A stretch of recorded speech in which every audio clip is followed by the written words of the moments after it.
SHO AP TV YouTube channel ప్రేక్షకులకు నమస్కారం. ఇటీవల న్యూయార్క్ మేయర్గా భారతీయ మూలాలు కలిగినటువంటి జోహ్రాన్ మమ్దాని ఎంపికైన విషయం మీ అందరికీ తెలిసిందే. ఎన్నిక దగ్గర నుంచి ప్రచార సరళితో కలుపుకొని అక్కడ వారు లేవనెత్తిన అంశాలతో కలుపుకొని వారి విజయం ఒక పెను సంచలనం. ప్రపంచవ్యాప్తంగా చర్చనీయాంశమైన అంశం జోహ్రాన్ మమ్దాని విజయం. ప్రపంచానికి, ప్రపంచ దేశాలకు, ఆర్థిక రంగానికి, రాజకీయ రంగానికి ఏ విధమైన సందేశాన్ని ఇస్తుంది అనే అంశంపై చర్చించేందుకు మనతో ఉన్నారు ఆల్ ఇండియా ప్రోగ్రెసివ్ ఫోరం జాతీయ కార్యదర్శి శ్రీ సంగిరెడ్డి హనుమంత్ రెడ్డి గారు. ముందుగా వారిని స్వాగతిద్దాం. నమస్కారం హనుమంత్ రెడ్డి గారు. నమస్తే ధనంజయ రెడ్డి గారు. ముందుగా ఎస్హెచ్ఓ ఏపీ టీవీ యూట్యూబ్ ఛానల్కు మీకు స్వాగతం సార్. ఈ ఇంటర్వ్యూలకు మనం వెళ్ళే ముందు సార్, క్లుప్తంగా సార్, గత దశాబ్ద కాలంగా అగ్రరాజ్యంగా పేరొందినటువంటి యునైటెడ్ స్టేట్స్ ఆఫ్ అమెరికాలో ఆర్థిక పరిస్థితులు ఎలా ఉన్నాయి అనే ప్రశ్నతో మనం ఈ కార్యక్రమాన్ని మొదలు పెడదాం సార్. గత దశాబ్ద కాలమే కాదు కానీ ఇంకా ముందు నుండి కూడా అమెరికా అన్ని దేశాలకు అప్పులుంది. భారతదేశం, చైనాలతో సహా ఒక మోస్తరు ఆర్థిక వ్యవస్థ కలిగిన ప్రతి దేశానికి అది బాకీ ఉంది. ఈ మధ్యకాలంలో ప్రత్యేకించి ఒక 5-6 సంవత్సరాల నుండి వాళ్ళ అప్పు $32 లక్షల సమాఖ్య ప్రభుత్వపు అప్పులు ఉన్నాయి. ఇంకా రాష్ట్ర ప్రభుత్వాల అప్పులు ఎన్ని ఉన్నాయో మనకు అందుబాటులో లేదు సమాచారం. ఆ తర్వాత ఒక 3-4 దఫాలుగా ఇంతకుముందు ట్రంప్ కంటే ముందరి ప్రభుత్వంలో అది షట్డౌన్కి స్థితి దాకా వచ్చి వాళ్ళు పాలక పార్టీ, ప్రతిపక్ష పార్టీ ఇద్దరు కొంచెం సమన్వయంతో వ్యవహరించడం వల్ల ఆ షట్డౌన్ అనేది అమలు కాకుండా పోయింది. ఇప్పుడు కూడా ఇతనికి అంత సమన్వయాన్ని ప్రతిపక్ష పార్టీలతో కూర్చుకుండే వ్యవహారం లేదు కాబట్టి ఇతను ఘర్షణ ధోరణిలో డొనాల్డ్ ట్రంప్ ఉండడం వల్ల అక్టోబర్ 1 నుండి 43 రోజుల పాటు నిన్నలే మొన్నటిదాకా షట్డౌన్ ఉంది. ఈ షట్డౌన్ వల్ల సమాఖ్య ఉద్యోగులు, సమాఖ్య ప్రభుత్వ సంస్థల అందరికీ చెందిన వాళ్ళు తిండి లేకుండా కూడా ఇబ్బంది పడ్డారు. వాళ్ళకు ఆహార పదార్థాల డబ్బాలను అందించే కేంద్రాలు పెడితే ఒక్కరికి కనీసం 2 గంటల నుంచి 3 గంటల టైం పట్టింది. అది వాళ్ళ ఆర్థిక వ్యవస్థ. ఇప్పుడు మనం న్యూయార్క్గా మేయర్గా ఎన్నికైనటువంటి జోహ్రాన్ మమ్దాని విషయానికి వద్దాం సార్. వారు ఈ ఎన్నికల రంగంలో ప్రవేశించేదానికి ముందు విషయాలు తెలుసుకోవాలనిపిస్తుంది కనుక వారి కుటుంబ నేపథ్యం గురించి, వారికి భారతీయ మూలాలు ఉన్నాయని, అదేవిధంగా ఆఫ్రికాలో కూడా కొంతకాలం వారు నివసించారని వారి కుటుంబ సభ్యులు, తర్వాత అమెరికా మైగ్రేట్ అయ్యారని చెప్పుకుంటారు. సో వారి కుటుంబ నేపథ్యం గురించి క్లుప్తంగా తెలియజేయగలరు. జోహ్రాన్ కామ్వే మమ్దాని వాళ్ళ తండ్రి గారు గుజరాతీ ముస్లిం మూలాలు గల తల్లిదండ్రులకు ఈనాడు ముంబైగా పిలువబడుతున్న బాంబేలో 1946 ఆ ప్రాంతంలో జన్మించారు. తర్వాత ఆయన చాలా చిన్న వయసులో ఉండగానే వాళ్ళ కుటుంబం టాంజానియాకు మారింది. టాంజానియా నుంచి మళ్ళీ యుగండాకు మారింది. యుగండాలో ఉండగా జోహ్రాన్ జన్మించారు. తర్వాత ఇంకా కుటుంబ నేపథ్యం వాళ్ళ తల్లి గురించి చెప్పాలంటే మీరా నాయర్కి ఏమాత్రం భారతదేశంలో సినిమాల గురించి ప్రవేశము, కొంత అవగాహన ఉన్న వాళ్ళందరికీ ఆమె బాగా తెలిసిన సినిమాల నిర్మాత, దర్శకురాలు, స్క్రిప్ట్ రైటర్ కూడా. ఆమెకు ఈ మధ్య ఒక 2-3 సంవత్సరాల క్రితము భారత ప్రభుత్వం పద్మభూషణ్ అవార్డును కూడా ప్రకటించారు. చాలా సలాం బాంబే అని ఇలాంటి చాలా మంచి సినిమాలు తీశారు. ఆమె మూలాలు ఈనాటి ఒడిస్సాలో రూర్కేలాలో ఒక పంజాబీ వైదిక కుటుంబంలో జన్మించారు ఆమె. ఆ తర్వాత అనేక ఆయన మహమ్మద్ గారేమో చివరికి అమెరికాలో చదువుకోవడానికి వెళ్ళారు. ఈమె కూడా ఒక మిసిసిపి అనే సినిమాని తీయడానికి అక్కడికి వెళ్ళారు. అంత మునిపే మీరా నాయర్ గారికి వివాహం జరిగింది ఒక అమెరికన్ ఫోటోగ్రాఫర్తో. ఈమె అమెరికాకు పోయి మిసిసిపి అనే ఒక సినిమా తీస్తున్న నేపథ్యంలో వీళ్ళిద్దరికి పరిచయం అయ్యి వీళ్ళిద్దరూ పెళ్లి చేసుకున్నారు. ఇంకా ఆయన కుటుంబ నేపథ్యం, ఆయన భార్యని గురించి మాట్లాడాలంటే సిరియన్ ముస్లిం మూలాలు గల తల్లిదండ్రులకు ఆమె అమెరికాలోనే జన్మించారు. అయితే ఆ మధ్యకాలంలో తర్వాత వాళ్ళు దుబాయ్కి, అమెరికాకు షిఫ్ట్ అవుతూ ఉండేవాళ్ళు. వాళ్ళు అమెరికాకు మళ్ళా వచ్చినా కూడా ఈ అమ్మాయి కొంతకాలం బాల్యంలో దుబాయ్లోనే ఉన్నారు, తర్వాత ఇక్కడికి మారారు. ఆమె మాత్రం ఫోటోగ్రఫీలో దీంట్లో బ్రహ్మాండమైన అనుభవం ఉంది. ఆర్టిస్ట్, ఆమె సెరమిక్ ఆర్టిస్టు. ఇంకా తర్వాత ఈయన చదువు విషయం వస్తే ఆయన బిఏ ఆఫ్రికానా స్టడీస్ అనేది చదివారు. ఆఫ్రికానా స్టడీస్ అంటే ఏమంటే 54 దేశాల ఆఫ్రికా ఖండంలో 140 కోట్ల జనాభా కలిగిన ఆఫ్రికా దేశాలలో 2000 భాషలు మాట్లాడే చోట వీటన్నిటికీ సంబంధించిన సంస్కృతి, భాషలు, చరిత్ర, తర్వాత వాళ్ళ పేదరికము, ఈ వలసవాదం తర్వాతి కథలు, ఇలాంటి వాటిని గురించి చెప్పే విషయం అది ఆ స్టడీస్ చదివారు. అందువల్ల కూడా ఆయనకు చాలా భవిష్యత్ జీవితంలో ఉపయోగపడింది. డెమోక్రటిక్ పార్టీ తరపున వారు న్యూయార్క్ మేయర్ ఎన్నికల్లో పోటీ చేశారు సార్. న్యూయార్క్ నగరం అంటే మనందరికీ తెలిసిందే సార్. ఇప్పుడు భారతదేశానికి ముంబై ఎలాగో ఆర్థిక రాజధాని, న్యూయార్క్ అమెరికాకి మొత్తానికి ఒక రకంగా చెప్పాలంటే ప్రపంచానికి కూడా ఆర్థిక రాజధానికి పేరుందని చెప్పాలి. ఆ నగరం యొక్క వార్షిక బడ్జెట్ కొన్ని దేశాల యొక్క వార్షిక బడ్జెట్ కానీ ఎన్నో రెట్లు ఎక్కువ చెప్పుకుంటాం. అంత ఆర్థిక నగరంలో కూడా సమస్యలు ఉన్నాయని తర్వాత ఈ ఎన్నిక తర్వాత ఎక్కువ మాలాంటి వాళ్ళకి తెలిసింది సార్. వీలాంటి వారికి అది సుపరిచితులు కావచ్చు. సో ఈ జోహ్రాన్ మమ్దాని న్యూయార్క్ నగరంలో ఏ విధమైన అంశాలను ఎన్నికల ప్రచారంలో చేర్చుకున్నారు? ఎందుకంటే ఆయన ఇచ్చినటువంటి కొన్ని హామీలను ఇక్కడ మన ఆంధ్రాలో ఓ రకంగా చెప్పాలంటే భారతదేశంలో కూడా విమర్శించారు. భారతీయ రాజకీయ సరళిని పోలి ఉన్నాయి, ఉచిత హామీలాగా ఉన్నాయని చెప్పి హేళన కూడా చేసిన సందర్భాలు మనం చూసాం సార్. సో వారు ఎలాంటి అంశాలని ప్రధానంగా చేసుకొని ఎన్నికల ప్రచారం కొనసాగించారనే అంశం గురించి తెలియజేయగలరు సార్? ముందు ఈయన మొట్టమొదట అమెరికాలో మీకు తెలిసే ఉంటుంది 2 స్థాయిల్లో ఎన్నిక జరుగుతుంది. ఒకటేమో వాళ్ళ పార్టీలోనే ఒకరు కానీ ఇద్దరు కానీ ముగ్గురు కానీ పోటీ చేసే వాళ్ళు ఉంటే వాళ్ళకు మధ్యలోనే ఎన్నిక జరుగుతుంది. దాన్ని ప్రైమరీస్ అంటారు. ఆ క్రమంలో ఆయన అంత మునుపు గవర్నర్గాను అంత మునుపు ఆ నగరానికి మేయర్గాను ఉన్న ఆండ్రూ మార్క్స్ క్యూమోతో పోటీ పడ్డారు. ఆ పోటీ పడిన స్థాయిలో ఇతనికి ఎన్నికల అంచనాల సంస్థలు అయితే 1% కూడా ఈయనకు ఓటు రావు అని అంచనాలు ఇచ్చారు. ఆ స్థితిలో అతను ఆయన మీద గెలిచారు. పార్టీలో గెలిచినప్పుడు ఆయన ఇండిపెండెంట్గా రాజీనామా చేసి డెమోక్రటిక్ పార్టీకి క్యూమో గారు ఇండిపెండెంట్గా కూడా ఈయనతో మేయర్తో తలబడ్డారు. వీళ్ళిద్దరు కాక ఒక రిపబ్లికన్ పార్టీ అభ్యర్థి కూడా ఉన్నారు. తర్వాత ఈయన స్వతహాగా డెమోక్రటిక్ పార్టీకి చెందిన సభ్యత్వము ఆ పార్టీకి చెందిన వ్యక్తి. దానికంటే ముందర ఆయనకి డెమోక్రాటిక్ సోషలిస్ట్ ఆఫ్ అమెరికా అనే ఒక రాజకీయ పార్టీలో కూడా ఆయనకు సభ్యత్వం ఉంది. ఆ విధంగా వాళ్ళు ముగ్గురు పోటీ పడ్డంలో ఈయన గెలిచిన సంగతి మీకంతా తెలుసు. కానీ ఇంకా అసలు ఏమేమి విషయాలను ఆయన తీసుకొచ్చారంటే మొట్టమొదటగా ఈయన యాక్చువల్గా ఒక మాట చెప్పాలి. ఈ స్థాయిలోకి రాకముందు ఆయన పేదరికము, ఆఫ్రికన్ జనాలకి, నల్లజాతి జనాలు అక్కడ అప్పు తీసుకొని ఇళ్లను మధ్యలో కట్టలేక ఇళ్లను పోగొట్టుకుంటున్న స్థాయిలో వాళ్లకు సలహాదారుగా పనిచేశారు. వాళ్ళ సలహాదారుగా పనిచేసి ఆ నల్లజాతి ప్రజలు ప్రత్యేకించి ఇన్ పర్టికులర్ వెనుకబడిన జాతులందరూ ఇన్ జనరల్ వాళ్ళు ఒకసారి అప్పు తీసుకొని కొన్న ఇంటిని ఏ కారణం చేత కూడా కోల్పోకుండా వాళ్ళకు సహాయం చేశారు. అదొక పని కాగా ఆయన అంత మునుపు ప్రగతిశీల అభ్యర్థులు స్థానికంగా మేయర్ కానీ వేరే ఏదైనా సరే ప్రెసిడెంట్ ఆఫ్ అమెరికాకు కాకుండా వాళ్ళ పోటీ పడుతున్న దశలో వాళ్ళకు కోసం ప్రచారం చేశారు. వాళ్ళ కోసం ప్రచారం చేశారు. అంత మునుపు ఆయన ఇంకా చాలా సినిమాల్లో నటించారు. వాళ్ళ అమ్మ తీసిన సినిమాల్లో కూడా నటించారు.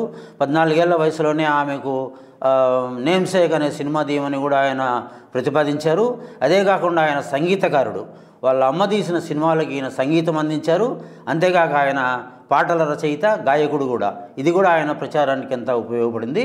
ఇంకా మనం ఆయన ఏ అంశాలను ప్రజల ముందు పెట్టారు అంటే మొట్టమొదటిగా ఇందాక మనం చెప్పిన దానిలో అద్దెలు పెంచకుండా అక్కడ పరిస్థితి ఎట్లా ఉందంటే 40% మంది అద్దె ఇళ్లలో ఉండేవాళ్ళు అద్దెను కట్టలేని ఆర్థిక స్థాయికి దిగజారున్నారు. తర్వాత 25% మందికి సగం జీతం పైన అద్దెలకే చెల్లించవలసిన స్థితి ఉంది. ఆయన ఏమన్నా అంటే దీన్ని 3% స్థాయికి పెంచినప్పుడు ఏ స్థాయిలో ఉందో దాంతో ఈ అద్దెను స్తంభింపజేస్తాను అన్నాడు. రెండోది అక్కడ ఉన్న ప్రజలందరికీ మెట్రోపాలిటన్ ట్రాన్స్పోర్ట్ అథారిటీ బస్సులలో ఫ్రీగా ఉచితంగా అందజేస్తాడు. దీనికి ఏం ఉద్దేశం అంటే అక్కడ కూలీ నాలి చేసుకునే జనాలు వాళ్ళ పని ప్రదేశాలకు ఖర్చు లేకుండా చేరగలుగుతాడు. ఇప్పుడు ఇబ్బందిగా ఉంది కిలోమీటర్లు పోవాలంటే అని అది ఇచ్చాడు. రెండోది ఏమంటే పిల్లలు ప్రత్యేకించి పని చేసుకునే వాళ్ళ సంతానము, ఇంకా వెనుకబడిన వాళ్ళ సంతానము పిల్లల పోషణతో ఇబ్బంది పడుతూ వాళ్ళు పని చేసుకోలేకుండా సంపాదన లేకుండా ఇబ్బంది పడుతున్నారు. వాళ్ళ కోసము 6 వారాల వయసు నుండి 5 సంవత్సరాల వయసు దాకా వాళ్ళ పూర్తి సంరక్షణ తీసుకుంటాను అని చెప్పారు. తర్వాత $30 కనీస వేతనాన్ని నియమిస్తాను అన్నారు.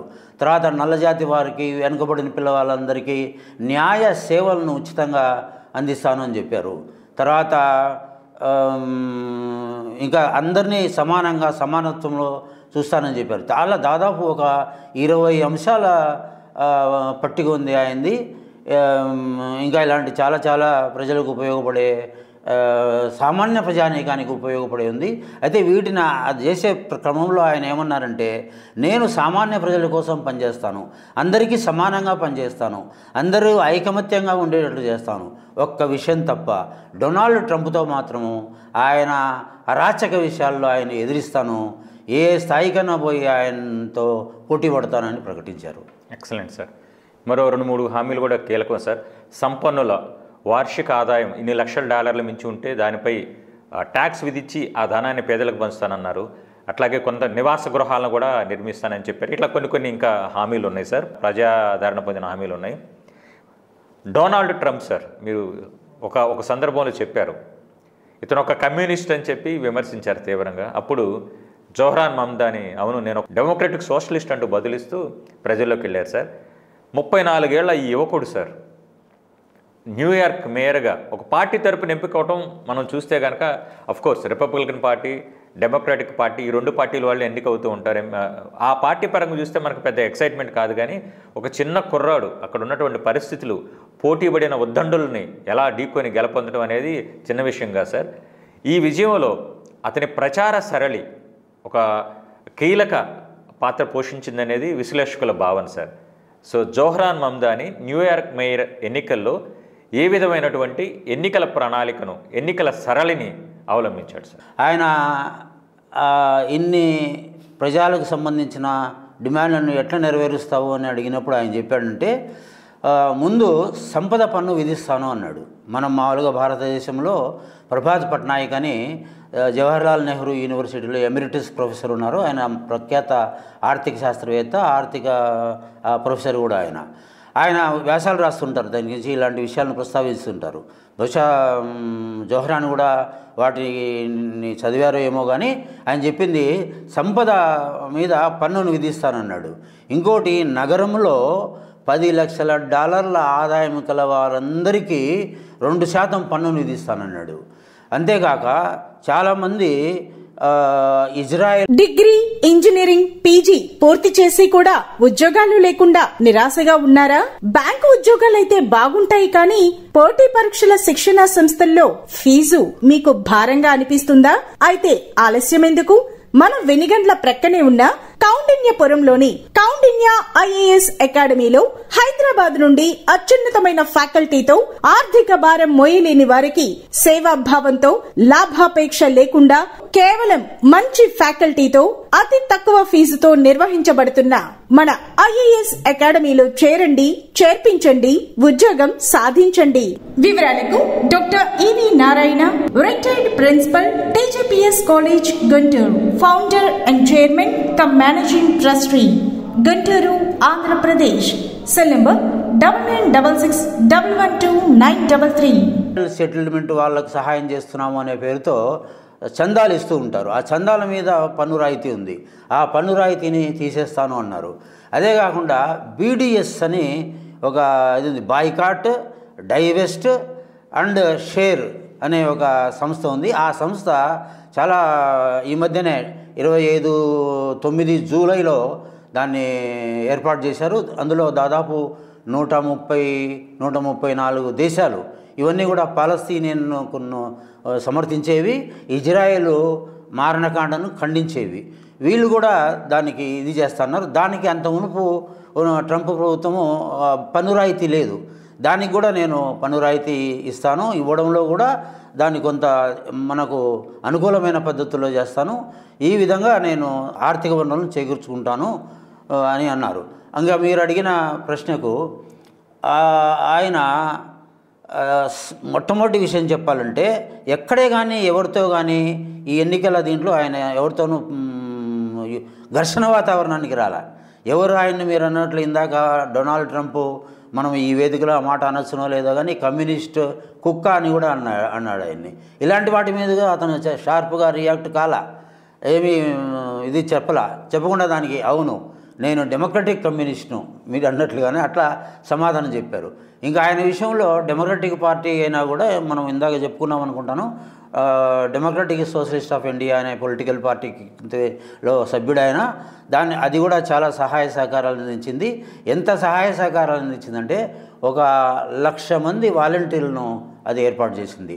దాంతోపాటు ఈయన కూడా కొందరు వాలంటీర్లను ఏర్పాటు చేసుకొని దాదాపు ప్రతి ఇంటికి ఓటున్న వీళ్ళు తిరిగి ప్రచారం చేశారు, వీళ్ళు ఏం చేస్తారని చెప్పారు. ఆయన చేసే దీంట్లో ఎట్లా విషయం ఉండేదంటే మీరు 20,00,000 మంది ఓట్లేసిన వాళ్ళు ఉంటే 11,70,000 మంది దగ్గర అతను అతి చిన్న అమౌంట్లు కూడా విరాళాలు తీసుకున్నారు. మళ్ళీ మామూలుగా అక్కడ ఒక కల్చర్ ఏమంటే డిన్నర్ పార్టీలని లక్షల కోట్ల రూపాయలు తీసుకుంటుంటారు. ఈయన ఇట్లా కాకుండా చిన్న చిన్న మొత్తాలు తీసుకోవడం వల్ల విస్తృతమైన ప్రజానీకానికి ఓటర్లకి ఈయన పరిచయం అయ్యాడు. ఆయన సందాలు తీసుకున్నప్పుడు కూడా తను ఏం చేస్తాడో అతని ఇది ఉండే ఎట్లా చేసేదంటే హిందీలో అతను అనేవాడు, ఏ బాత్ నహీ హై కి మై క్యా బనూంగా, బాత్ ఏ హై కి మై క్యా కరుంగా. నేను మేయర్ని అవుతానో కాదో అనేది ప్రశ్న కాదు ఇక్కడ, నేను మేయర్ని అయితే గీతే ఏమి చేస్తాను అనేది విషయం అనే విధంగా చేశాడు. అందులో ఆయనకు దాదాపు 5 భాషలు వచ్చు, ఇంగ్లీషు, హిందీ, వాళ్ళ అమ్మ ద్వారా హిందీ, తర్వాత వాళ్ళ నాన్న ద్వారా ఉర్దూ, యుగాండా భాష, తర్వాత స్పానిష్ కూడా వచ్చు ఆయనకి. ఎక్కడ జనాల దగ్గరికి పోతే ఆ భాషలో మాట్లాడేవాడు. దానివల్ల వాళ్ళని ఆకట్టుకుంటే పరిస్థితి ఏర్పడింది. ఈ చిన్న మొత్తాల్లో ఇచ్చిన 11,70,000 మంది కూడా వాళ్ళ చందా వృధా పోకూడదని వాళ్ళు కూడా పరోక్ష ప్రయత్నం చేశారు. వాళ్ళు ఓట్లు వేయడమే కాకుండా ఇతరులతో కూడా ఓట్లు వేయించాడు. దీని తోడు ఆయన భార్య రమా దుబాసి కూడా మనం ఇందాక అనుకున్నట్లుగానే ఆయనకు తెర వెనుక నుండి రకరకాల క్యాప్షన్స్తో తయారు చేసి ప్రచార సామాగ్రిని అందించింది.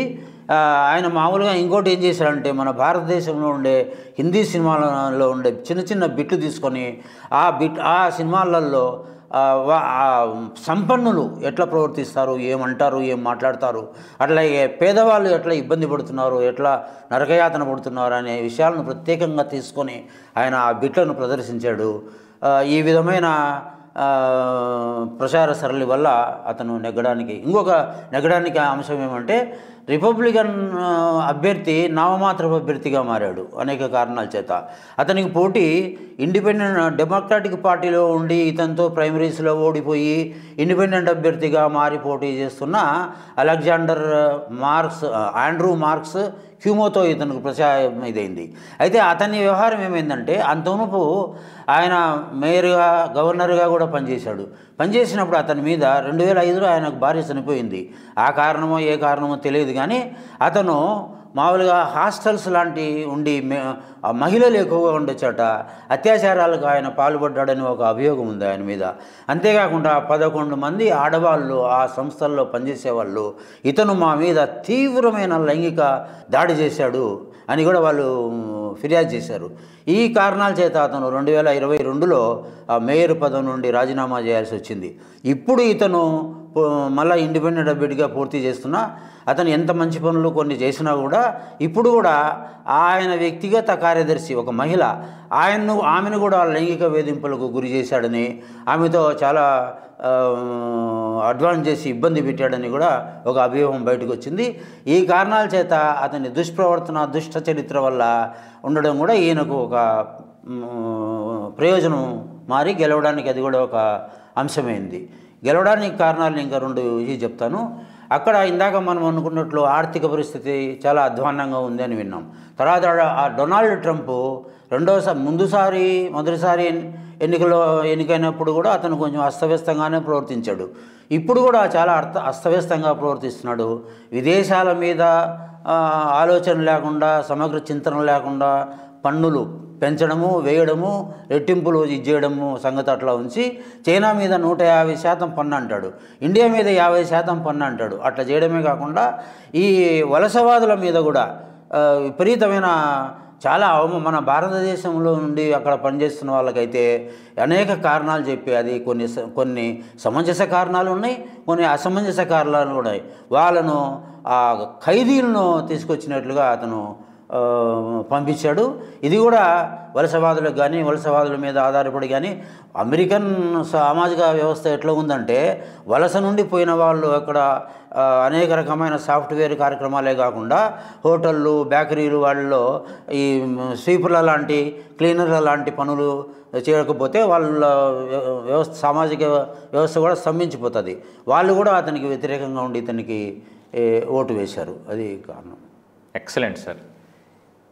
ఇప్పుడు డొనాల్డ్ ట్రంప్ని ఎన్నుకున్న ప్రజలు ఎవరైతే అమెరికన్లు ఉన్నారో, అరే ఇతను మేము ఎన్నుకొని తప్పు చేసామేమో అనే కోపంతో లేదా అనే పశ్చాత్తాపంతో జోహ్రాన్ మమ్దానీని గెలిపించారని కూడా ఒకరిద్దరు ఈ మధ్య అన్నారు సార్.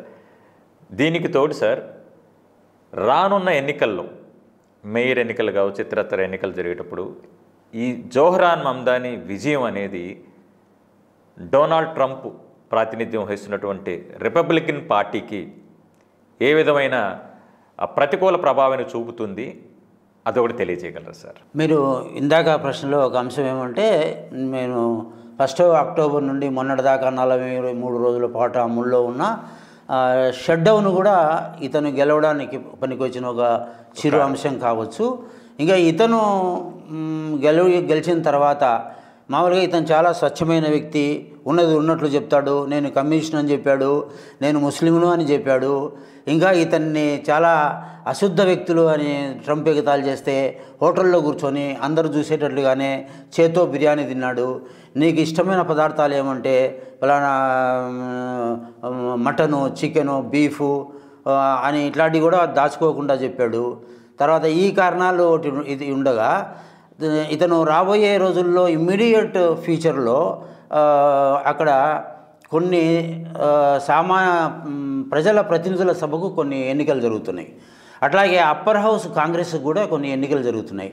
ఈ ఎన్నికల్లో రిపబ్లికన్ పార్టీ మీద ప్రతికూల ప్రభావము, ఇతనికి డెమోక్రటిక్ పార్టీకి అనుకూల ప్రభావము కలగచ్చు. ఇప్పటికే ఈ జోహ్రాన్ గెలిచిన సందర్భంలోనే ఇతర రాష్ట్రాల్లో కూడా రిపబ్లికన్ అభ్యర్థులు ఓడిపోవడము, డెమోక్రాటిక్ అభ్యర్థులు గెలవడం జరిగింది. ఆ ప్రభావం పొడిగింపుగా ఎక్స్టెన్షన్ యాక్ట్ కింద ఈ డెమోక్రటిక్ పార్టీకి ఎక్కువ మంది ఓట్లు వేయడము, రిపబ్లిక్ పార్టీని మీద ఉన్న తిరస్కరణ భావాన్ని ఇంకా కొంచెం ఎక్కువ చేయడము జరగవచ్చు. అంతేకాకుండా అది మామూలుగా అమెరికాతో అనేక సంబంధాలు ఉన్న, అమెరికా మీద ఏ రకంగా ఆధారపడి ఉన్నా సరే ఆ దేశాలలో జరగబోయే ఎన్నికల మీద కూడా, ఆ దేశాల్లో జరుగుతున్న ఎన్నికల సరళ మీద, వాళ్ళ ఎన్నికల ప్రణాళికల మీద కూడా ప్రభావం పడే అవకాశము, సో చివరికి అక్కడ కూడా కొంత ప్రభావం పడే అవకాశం ఉంది. మొత్తం ప్రపంచం దృష్టిని ఆకర్షించినటువంటి ఈ న్యూయార్క్ మేయర్గా ఎన్నికైనటువంటి ఈ జోహ్రాన్ మమ్దానీ ఈ విజయం ఏదైతే ఉందో ప్రపంచానికి ఓవరాల్గా ఏ విధమైన సందేశాన్ని అందిస్తుంది సార్? ఈ ఎన్నిక రిపబ్లికన్ పార్టీ అభ్యర్థి నామమాత్రుడు అని విన్నాము. డెమోక్రాటిక్ పార్టీని వదిలిపెట్టి స్వతంత్ర అభ్యర్థిగా పోటీ చేస్తున్న ఆండ్రూ మార్సక్యూమ్ ప్రధాన అభ్యర్థి అనుకున్నాము. అతను ఇచ్చిన ఎన్నికల ప్రణాళిక, ఇతను ఇచ్చిన ఎన్నికల ప్రకారంలో ఒక స్పష్టమైన విభజన ఉంది. ఈయన ఇచ్చిన ఎన్నికల ప్రణాళిక ఒక కమ్యూనిస్టు ప్రణాళికలాగా, సాధారణ ప్రజానీకానికి ఉపయోగపడే ప్రణాళికలాగా, మామూలుగా కూడా మనందరికీ తెలిసిన విషయం, సంపన్నుల శాతం చాలా తక్కువ, మొత్తం ప్రపంచ దేశాల్లోనే చాలా తక్కువ. మామూలుగా ఏమంటుంటారు, అమెరికాలో కూడా ఒక ఉద్యమం చేసింది, వీఆర్ 99 యూఆర్ 1 అని. మన దేశంలో కూడా దాదాపు అలాంటి పరిస్థితి ఉంది. ఇతర చాలా ప్రపంచ దేశాలలో పెట్టుబడిదారీ విధానం అమల్లో ఉన్న అన్ని దేశాల్లో కూడా ఇలాంటి పరిస్థితిలో ఉంది. అందువల్ల ఇతని స్వచ్ఛంగా నిజం చెప్పిన విధానము, ఇతను ప్రజలకు అనుకూలమైన ఒక ఆదర్శవాద కోరికలను, ఎన్నికల ప్రణాళికలో చేర్చడము, ఇదంతా కూడా ఇతర ప్రపంచ దేశాల మీద కూడా ఓహో అట్లా పెట్టకపోతే అట్లా పెట్టాడు వాడు ఉన్నాడు కాబట్టి వాళ్ళు మేలు జరుగుతుంది, ఇంకో 2-3 నెలలు జరిగిందనుకోండి అతను ఇవన్నీ అమలు చేయగలిగితే. ఇంకో అతను ఏం చేశాడంటే యాక్చువల్గా టాక్సీ డ్రైవర్లుగా సమ్మె చేస్తుంటే వాళ్ళ సమ్మెలో పాల్గొని వాళ్ళ కోరికలు డిమాండ్లన్నీ నెరవేరేటట్లు చేశాడు ఆయన. ఈయన అసెంబ్లీ సభ్యుడిగా ఉన్నప్పుడే ఫ్రీ ట్రావెలింగ్ అంటే ఉచిత ప్రయాణానికి సంబంధించిన బిల్లు పెట్టాడు. అయితే ఆ అసెంబ్లీలో నెగ్గల అది. ఇలాంటి పనులు కూడా చాలా చేశాడు.